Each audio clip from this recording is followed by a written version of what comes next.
Assalamualaikum warahmatullahi wabarakatuh. Bismillahirrahmanirrahim. Alhamdulillahirabbil alamin wa bihi nasta'inu ala umuri dunya waddin. Wassalatu wassalamu ala sayyidina Muhammadin wa ala washabihi wa barik wasallim ajmain. Allahumma shalli ala sayyidina Muhammadin wa ala ali sayyidina Muhammad. Bismillahirrahmanirrahim. Qala Allahu ta'ala fil Qur'anil Karim, wala ta'rabu zina innahu kana fahisatan sawa'a sabila. Al-ayah. Rekan-rekan mahasiswa Stino yang dirahmati oleh Allah Subhanahu wa taala. Alhamdulillah rabbil alamin, bersyukur kepada Allah Subhanahu wa taala atas segala limpahan rahmat serta hidayahnya kepada kita semua, sehingga pada hari ini, pada kesempatan kali ini kita masih diberikan kesehatan, kenikmatan, kesempatan, dan mudah-mudahan kita senantiasa bersyukur atas segala nikmat yang Allah berikan kepada kita semuanya, sehingga kehidupan kita penuh diberkahi oleh Allah Subhanahu wa taala. Apapun yang kita syukuri, apapun dalam kehidupan kita, mudah-mudahan senantiasa dalam keberkahan oleh Allah Subhanahu wa taala, sehingga dalam nilai kehidupan kita senantiasa dinilai ibadah oleh Allah Subhanahu wa taala. Salawat serta salam senantiasa tercurah kepada junjungan kita baginda Nabi Agung Muhammad sallallahu alaihi wasallam serta sahabat dan keluarganya. Amin Allahumma amin. Dan mudah-mudahan kita semua tergolong umat Nabi Muhammad yang kelak mendapat syafaat di hari yaumil kiamah. Bapak Ibu, rekan-rekan mahasiswa Stisno yang dirahmati oleh Allah Subhanahu wa taala, perkenalkan, nama saya Ahmad Tamrin, Prodi HKI, mahasiswa Stisno Nusantara Tangerang, Hibrid 1, NIM 23010010. Baiklah Bapak Ibu, rekan-rekan dimanapun Anda berada yang dirahmati oleh Allah Subhanahu wa taala, pada kesempatan kali ini saya akan bahas sedikit tentang masalah zina turunan.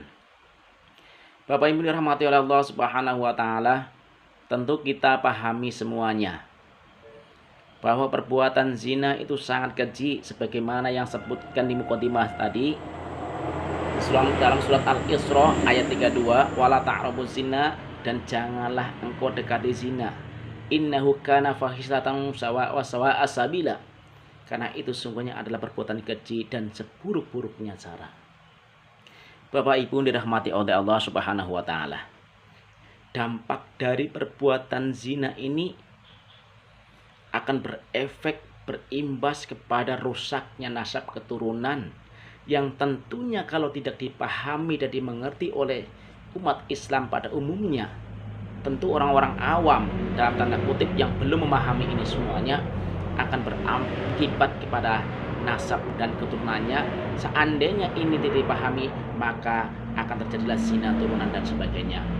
Baiklah, sebelum kita masuk kepada submaterinya, ada suatu pertanyaan, karena ini kasus yang sebenarnya tidak terlalu viral, tapi sering terjadi, yang dulunya memang terjadi di kota-kota besar, bahkan sekarang sudah masuki di pedesaan-pedesaan, bahkan di gang-gang sudah ada yang terjadi kasus seperti itu. Barangkali di daerah kita ada dan pernah menjumpai kasus yang seperti itu. Bagaimana hukumnya menikahkan wanita yang hamil? Saya ambil satu contoh istinbatnya Imam Syafi'i rahimahumullah. Beliau mengatakan, apakah wanita hamil boleh dinikahkan atau harus menunggu masa iddahnya? Menurut beliau, orang hamil di luar nikah boleh dinikahkan, tidak harus menunggu masa iddah, karena masa iddah ini hanya berlaku sebagaimana dalam kitab Fathul Bari, hanya untuk pasangan suami istri yang sah. Jadi iddah itu hanya berlaku untuk pasangan suami istri yang sah. Maka ketika wanita hamil di luar nikah boleh dinikahkan, baik dengan laki-laki yang menghamilinya ataupun yang bukan menghamilinya. Seandainya dinikahkan sama laki-laki yang menghamilnya pun tetap tidak boleh ketika wanita itu hamil dinasab, anaknya nanti dinasabkan kepada yang menghamilinya dan pernikahannya sah. Yang saya bahas ini adalah status anaknya.